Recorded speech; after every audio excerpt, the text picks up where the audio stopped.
Dia, seorang wanita muda yang berasal dari desa kecil, selalu memiliki impian besar meski kehidupannya sederhana. Sejak kecil, ia sering membantu ibunya berjualan makanan di pasar. Meskipun sederhana, dia merasa kebahagiaan datang dari memberikan makanan yang enak dan menyenangkan orang lain. Seiring bertambahnya usia, ia mulai merasa bahwa dunia kuliner bisa menjadi jalan untuk meraih impian yang lebih besar. Setelah lulus dari sekolah menengah, dia memutuskan untuk tinggal di kota besar untuk mengejar pendidikan kuliner. Walaupun hidup di kota besar penuh tantangan, dia merasa semangatnya semakin menggebu. Ia bekerja paruh waktu di restoran kecil untuk mendapatkan pengalaman, sambil mengikuti kursus masak di waktu luangnya. Namun, hidup di kota besar bukanlah hal yang mudah. Penghasilan yang terbatas dan biaya hidup yang tinggi membuat dia sering merasa tertekan. Suatu malam, setelah berjam-jam bekerja, dia duduk termenung di ruang kosnya yang sempit. Ia teringat masa kecilnya, saat ia melihat ibunya begitu bangga saat berhasil menjual makanan yang enak dan disukai banyak orang. Inilah yang menjadi pendorong baginya untuk memulai sesuatu yang besar, meski hanya bermodal impian dan tekad. Dia memutuskan untuk membuka warung makan kecil dengan modal yang dimilikinya, serta bantuan dari tabungan yang ia kumpulkan selama bekerja. Dengan penuh semangat, ia memilih nama, Juwarung Dia, untuk usahanya. Menu yang disajikan sederhana, namun dengan cita rasa yang khas, berfokus pada masakan rumahan yang mengingatkan orang pada makanan keluarga. Pada hari pertama membuka warungnya, dia hanya memiliki meja kecil dan beberapa kursi di depan rumah kontrakannya. Ia berharap dapat menarik perhatian pelanggan dengan kelezatan masakannya. Ternyata, usahanya membuahkan hasil. Perlahan, warungnya mulai dikenal di kalangan tetangga dan para pekerja sekitar. Setiap hari, semakin banyak orang yang datang untuk mencicipi hidangan sederhana tetapi lezat yang dia sajikan. Meski demikian, dia tahu bahwa perjalanan ini baru saja dimulai, dan ia harus bekerja lebih keras lagi untuk mewujudkan impian besarnya. Dia bercita-cita menjadi seorang dokter. Setiap malam, ia belajar di bawah cahaya lampu minyak, mempelajari buku biologi yang ia pinjam dari perpustakaan sekolah. Dalam hatinya, ia bermimpi bisa membantu penduduk kampung dengan ilmu medis yang ia pelajari. Namun, jalan menuju cita-citanya tidaklah mudah. Keluarga dia seringkali kesulitan memenuhi kebutuhan sehari-hari, terutama saat hasil panen ayahnya tidak mencukupi. Di tengah keterbatasan ini, dia tetap bersyukur karena keluarganya selalu saling mendukung. Setiap pagi, dia membantu ibunya membuat kue sebelum berangkat sekolah. Tangan kecilnya cekatan mencetak adonan, sementara ibunya selalu memberi semangat agar dia terus belajar dengan giat. Belajarlah, nak. Suatu saat nanti, kau akan menjadi kebanggaan kampung ini, ujar ibunya. Di sekolah, dia dikenal sebagai siswa yang rajin dan baik hati. Teman-temannya sering meminta bantuan saat kesulitan memahami pelajaran.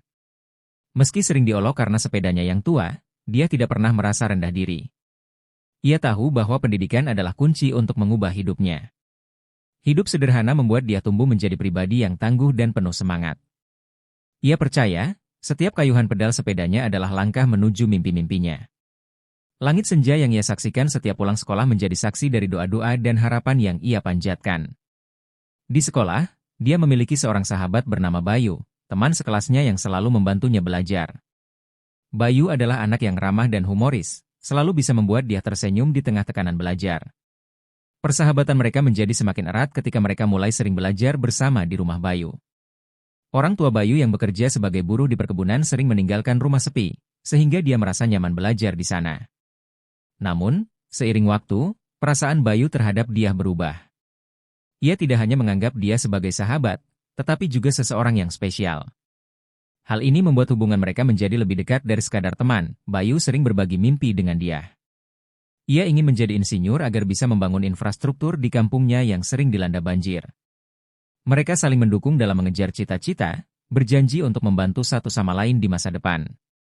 Kedekatan mereka menjadi bahan pembicaraan di sekolah dan kampung. Namun, dia dan Bayu tetap menjaga hubungan mereka dengan sederhana, tanpa berlebihan. Bagi dia, Bayu adalah teman terbaik sekaligus penyemangat dalam mengarungi hari-harinya. Suatu hari, hujan deras mengguyur kampung dia, menyebabkan sawah ayahnya terendam banjir. Panen gagal, dan ekonomi keluarga dia semakin terpuruk. Ibunya harus bekerja lebih keras menjual kue untuk memenuhi kebutuhan. Di tengah situasi sulit itu, dia mulai merasa cemas tentang kelanjutan pendidikannya. Biaya sekolah yang semakin mahal menjadi beban berat bagi keluarganya. Namun, ia tidak pernah menyerah. Bayu, yang mengetahui keadaan dia, berusaha membantu dengan mengajaknya belajar bersama di malam hari agar dia tidak ketinggalan pelajaran. Mereka bahkan mencari cara untuk mendapatkan beasiswa dari pemerintah daerah. Pada suatu sore, saat sedang belajar bersama di rumah Bayu, hujan deras kembali turun. Suasana menjadi lebih hening, dan tanpa mereka sadari, kedekatan itu membawa mereka ke situasi yang tidak terduga. Dalam kebodohan sesaat, mereka melangkah melewati batas yang seharusnya tidak dilanggar. Setelah kejadian itu, dia dan Bayu sama-sama diliputi rasa bersalah. Mereka menyadari bahwa tindakan tersebut dapat membawa konsekuensi besar yang tidak pernah mereka bayangkan sebelumnya. Bulan demi bulan berlalu, dan dia mulai merasakan perubahan pada tubuhnya. Ia mencoba menyangkal, tetapi kenyataan tidak dapat disembunyikan. Dia hamil. Kabar ini mengejutkan dirinya, keluarga, dan seluruh kampung. Ayah dan ibu dia sangat kecewa, tetapi mereka tidak bisa meninggalkan anak mereka dalam situasi seperti ini. Sementara itu, Bayu juga merasakan tekanan besar dari keluarganya, yang meminta agar ia bertanggung jawab atas perbuatannya. Di sekolah, dia menjadi bahan gunjingan teman-temannya. Ia kehilangan kepercayaan diri, dan akhirnya memutuskan untuk berhenti sekolah. Bayu pun harus menghadapi banyak tantangan dari keluarganya yang miskin. Meskipun demikian, dia berusaha tegar. Ia melahirkan seorang bayi laki-laki yang menjadi pelipur lara di tengah kehidupan yang penuh cobaan. Namun, tanggung jawab besar kini berada di pundaknya, memaksanya untuk memikirkan masa depan anaknya. Orang tua dia mendukungnya semampu mereka, tetapi kondisi ekonomi keluarga semakin sulit. Dia akhirnya memutuskan untuk mencari pekerjaan di luar negeri demi menghidupi anaknya. Dengan berat hati, dia meninggalkan kampung halamannya untuk bekerja sebagai tenaga kerja wanita, TKW, di Malaysia. Berbekal tekad dan doa, ia berharap dapat mengirim uang untuk anak dan keluarganya. Setibanya di Malaysia, dia bekerja sebagai pembantu rumah tangga di sebuah keluarga kaya.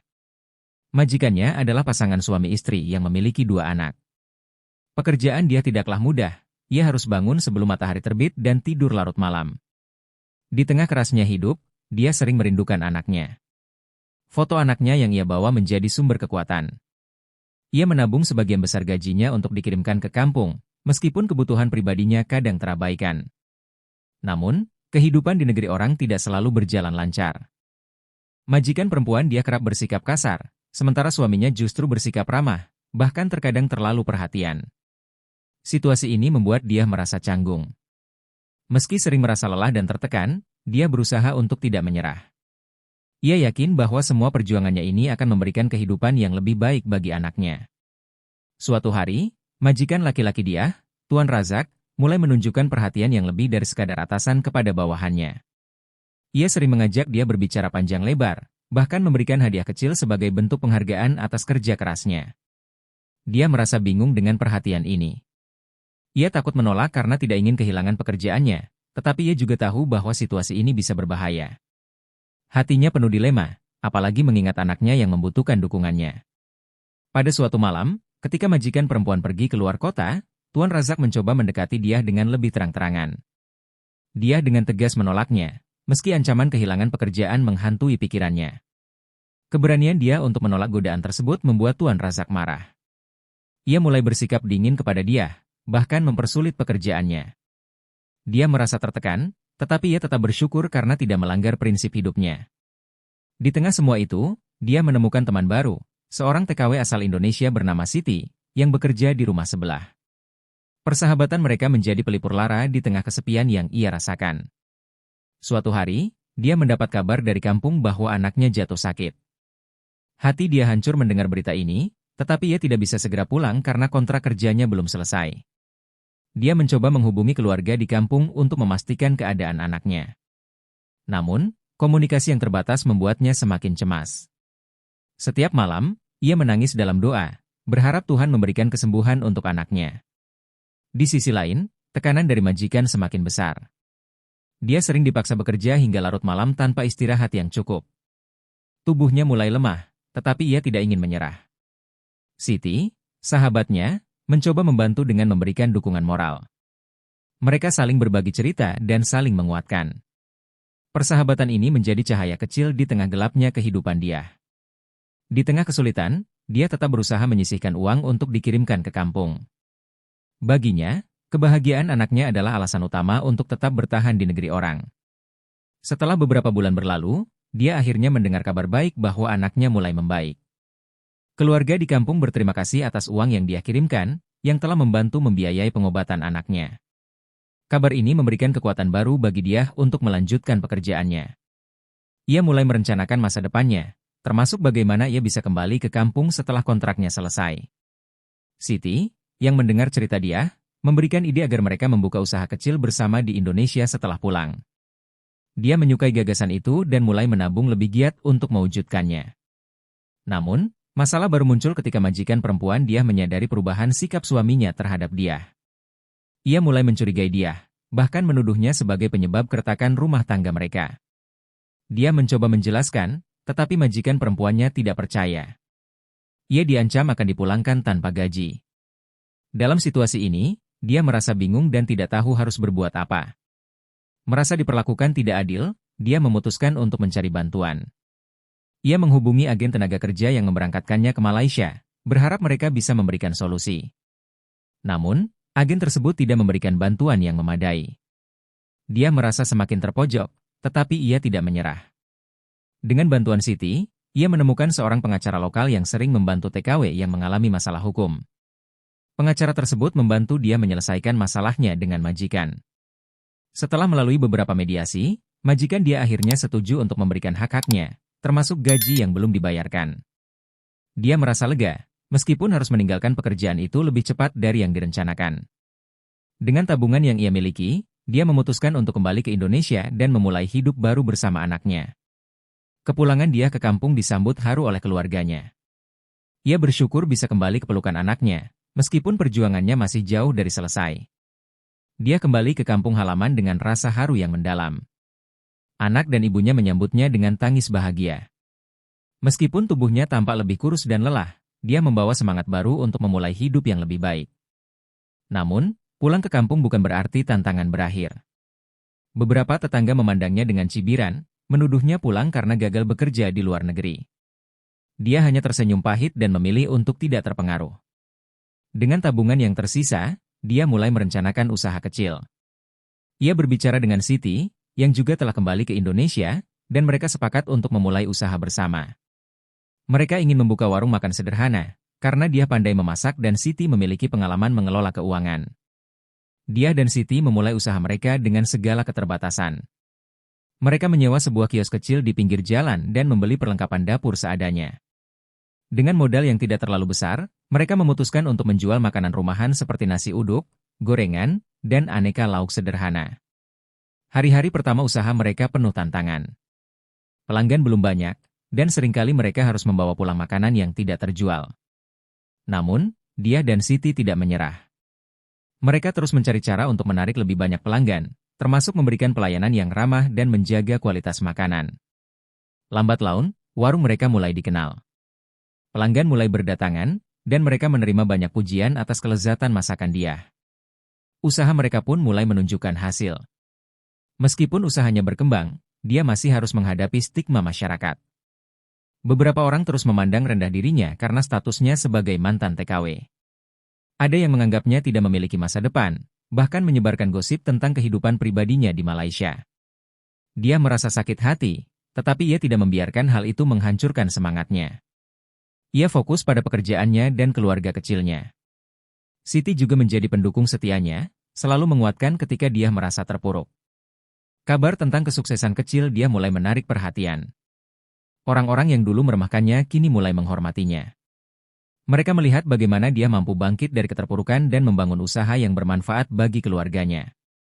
Ketika segalanya mulai berjalan dengan baik, cobaan baru datang.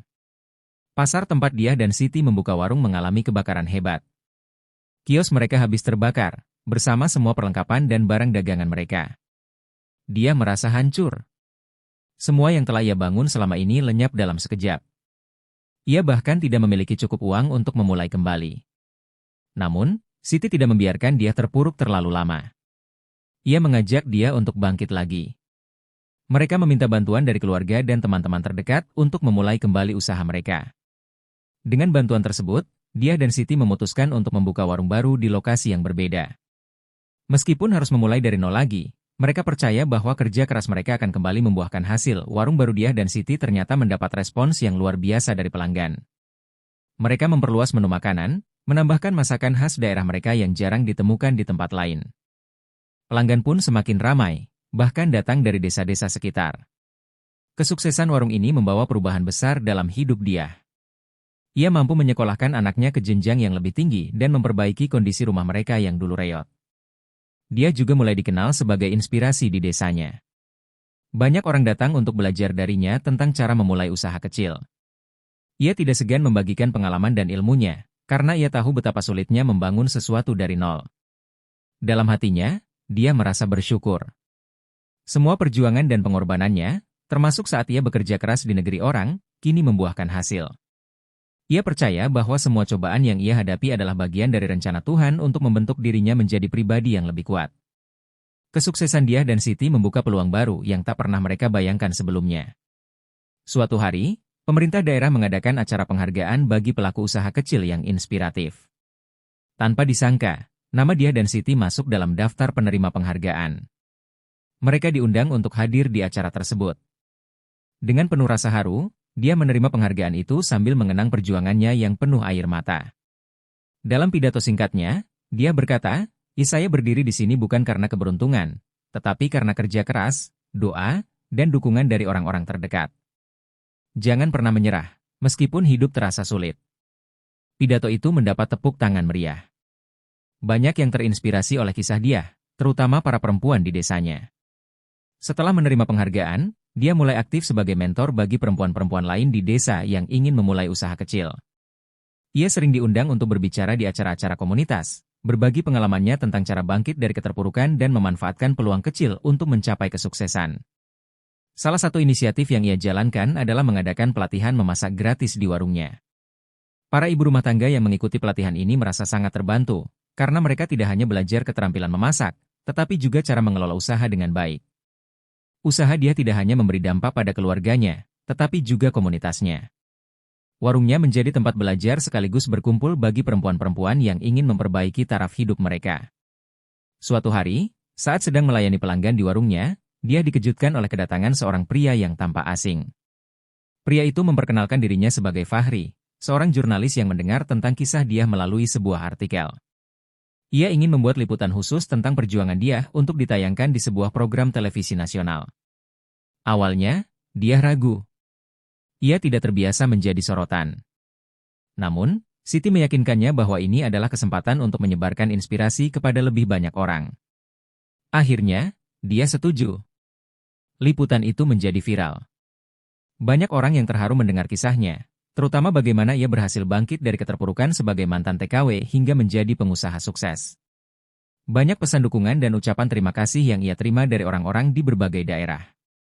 Kesuksesan yang diraih dia membawa tantangan baru. Permintaan pelanggan semakin banyak, sehingga ia harus mempekerjakan beberapa karyawan untuk membantu di warung. Namun, mengelola karyawan tidaklah mudah. Beberapa kali, dia menghadapi masalah seperti ketidakjujuran dan ketidakdisiplinan karyawan. Hal ini membuatnya stres, tetapi ia belajar untuk menangani masalah ini dengan bijak. Dengan bantuan Siti, ia mulai menerapkan sistem kerja yang lebih terorganisir dan memberikan pelatihan kepada karyawannya. Di sisi lain, dia mulai merencanakan ekspansi usaha. Ia bermimpi membuka cabang warung di kota terdekat. Namun, untuk itu, ia membutuhkan modal yang cukup besar. Dia pun mencoba mencari solusi, termasuk mengajukan pinjaman ke bank. Dengan persetujuan pinjaman dari bank, dia berhasil membuka cabang baru warungnya di kota terdekat. Cabang ini dikelola dengan lebih profesional, lengkap dengan branding yang menarik dan menu yang lebih variatif. Usaha dia terus berkembang. Ia bahkan mulai bekerja sama dengan petani lokal untuk menyediakan bahan-bahan segar bagi warungnya. Langkah ini tidak hanya mendukung petani setempat, tetapi juga meningkatkan kualitas masakan yang ia sajikan. Anaknya yang kini sudah remaja mulai terlibat dalam usaha tersebut. Dia merasa bangga karena anaknya tumbuh menjadi pribadi yang mandiri dan bersemangat membantu usaha keluarga. Di tengah kesibukannya, dia tidak lupa bersyukur. Ia sering merenung, mengingat perjalanan panjang yang telah ia tempuh. Dari seorang TKW yang terjebak dalam kesulitan di negeri orang, hingga menjadi pengusaha sukses yang memberikan dampak besar bagi komunitasnya, semua itu adalah hasil dari kerja keras, ketekunan, dan doa yang tak pernah putus. Cabang baru warung dia berkembang pesat. Pelanggan datang tidak hanya karena rasa masakannya, tetapi juga karena cerita inspiratif yang telah mereka dengar. Namun, ekspansi ini juga membawa tekanan besar. Dia mulai kesulitan membagi waktu antara mengelola dua cabang, menjadi mentor, dan memenuhi kebutuhan keluarganya. Meski Siti masih setia membantu, beban kerja yang meningkat membuat dia merasa kewalahan. Ia menyadari bahwa usahanya memerlukan sistem manajemen yang lebih baik. Di sisi lain, cabang baru menghadapi persaingan ketat dengan restoran lain di kota. Beberapa pelanggan mulai membandingkan harga dan kualitas makanan dia dengan pesaingnya.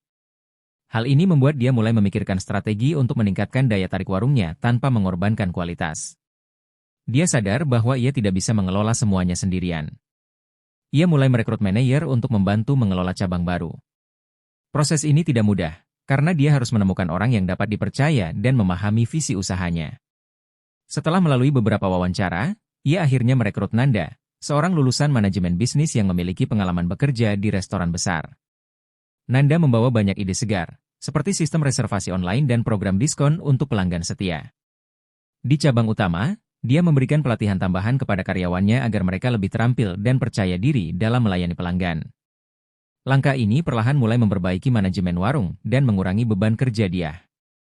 Untuk memperkuat posisi usahanya di tengah persaingan, dia memutuskan untuk berkolaborasi dengan komunitas lokal. Ia mengadakan acara di pasar kuliner yang melibatkan berbagai pengusaha kecil dari desa sekitarnya. Acara ini menjadi daya tarik besar. Selain memperkenalkan warung dia kepada lebih banyak orang, acara ini juga membantu mempromosikan produk-produk lokal seperti kerajinan tangan dan makanan tradisional.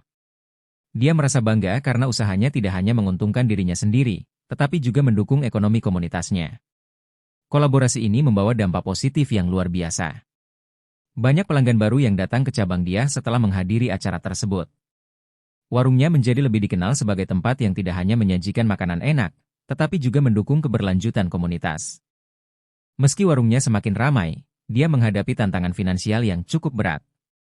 Modal besar yang ia keluarkan untuk membuka cabang baru membuat arus kas usahanya sempat terganggu. Beberapa bulan, ia kesulitan membayar gaji karyawan tepat waktu. Dia mulai mengevaluasi pengeluaran dan mencari cara untuk meningkatkan efisiensi. Dengan bantuan Nanda, ia membuat sistem pencatatan keuangan yang lebih rinci. Selain itu, ia mulai memperkenalkan menu-menu baru yang lebih ekonomis tetapi tetap berkualitas, sehingga margin keuntungan meningkat. Melalui kerja keras dan pengelolaan yang lebih baik, dia perlahan-lahan keluar dari kesulitan finansial. Ia belajar bahwa menjalankan usaha tidak hanya tentang semangat, tetapi juga tentang perencanaan yang matang. Nama dia semakin dikenal luas. Ia diundang untuk berbicara di seminar nasional tentang pemberdayaan perempuan dalam bidang kewirausahaan. Dalam acara tersebut, ia bertemu dengan pengusaha-pengusaha besar yang terkesan dengan perjuangannya. Salah satu pengusaha menawarkan kerjasama untuk memperluas jaringan warung dia ke kota-kota lain. Tawaran ini sangat menggoda, tetapi dia memutuskan untuk berhati-hati. Ia tidak ingin kehilangan kendali atas usaha yang telah ia bangun dengan susah payah. Setelah mempertimbangkan dengan matang, dia menerima tawaran tersebut dengan syarat bahwa ia tetap memiliki wewenang penuh dalam menentukan arah bisnis. Kesepakatan ini menjadi langkah besar bagi usahanya. Dalam waktu setahun, warung dia membuka 3 cabang baru di kota-kota besar. Dia kini menjadi simbol keberhasilan yang lahir dari kerja keras dan ketekunan. Ia tidak hanya berhasil mengubah hidupnya, tetapi juga memberikan inspirasi bagi ribuan orang di seluruh Indonesia. Dengan semakin banyak cabang yang dikelola, dia mulai merasakan tekanan dari berbagai pihak. Ada ekspektasi tinggi dari pelanggan, mitra bisnis, dan bahkan dari keluarganya sendiri. Beberapa pelanggan mulai mengeluh bahwa rasa masakan di cabang tertentu berbeda dengan cabang utama. Dia menyadari bahwa skala usahanya yang semakin besar membutuhkan kontrol kualitas yang ketat. Ia membentuk tim khusus untuk memastikan setiap cabang mengikuti standar yang telah ia tetapkan. Selain itu, ia memanfaatkan teknologi untuk memantau operasional setiap cabang secara real-time. Namun, tekanan itu bukan hanya datang dari bisnis. Dia juga menghadapi kritik dari orang-orang yang mengatakan bahwa ia telah terlalu besar dan melupakan akar usahanya. Dengan tenang, dia menjelaskan bahwa baginya, keberhasilan adalah sarana untuk memberdayakan lebih banyak orang, bukan sekadar untuk mengejar keuntungan. Suatu hari, dia memutuskan untuk mengambil cuti singkat dari rutinitasnya yang sibuk. Ia kembali ke desa tempat ia memulai warung pertamanya, tempat kenangan perjuangannya masih terasa. Di sana, ia berbicara dengan para tetangga, mendengar cerita mereka, dan mengingatkan dirinya akan tujuan awal usahanya, membantu komunitas dan memberikan harapan. Di momen ini, dia menyadari bahwa kesuksesan sejati bukan hanya tentang membangun bisnis besar, tetapi juga tentang menjaga hubungan dan nilai-nilai yang telah membentuk dirinya. Ia berjanji pada dirinya sendiri untuk selalu mengutamakan dampak sosial dalam setiap langkah yang diambil. Untuk mewujudkan janjinya, dia memulai program beasiswa untuk anak-anak dari keluarga kurang mampu. Beasiswa ini didanai sebagian dari keuntungan warungnya. Ia juga mendirikan pelatihan keterampilan memasak gratis bagi para ibu rumah tangga yang ingin memulai usaha kecil. Program ini mendapatkan sambutan luar biasa. Banyak peserta yang berhasil memulai usaha kecil mereka sendiri setelah mengikuti pelatihan dia. Beberapa di antaranya bahkan menjadi mitra pemasok bahan makanan untuk warung dia. Dia merasa bahagia melihat bagaimana kesuksesannya bisa menjadi jalan bagi orang lain untuk berkembang. Ia yakin bahwa membantu orang lain adalah bagian penting dari perjalanannya. Di puncak kesuksesannya, dia menghadapi cobaan besar. Salah satu cabang terkena musibah kebakaran yang menghancurkan hampir seluruh bangunan. Meski tidak ada korban jiwa, kerugian yang ditimbulkan sangat besar. Berita ini menyebar luas, dan banyak pihak yang memberikan dukungan. Namun, dia merasa terpukul karena merasa gagal melindungi timnya dari risiko ini.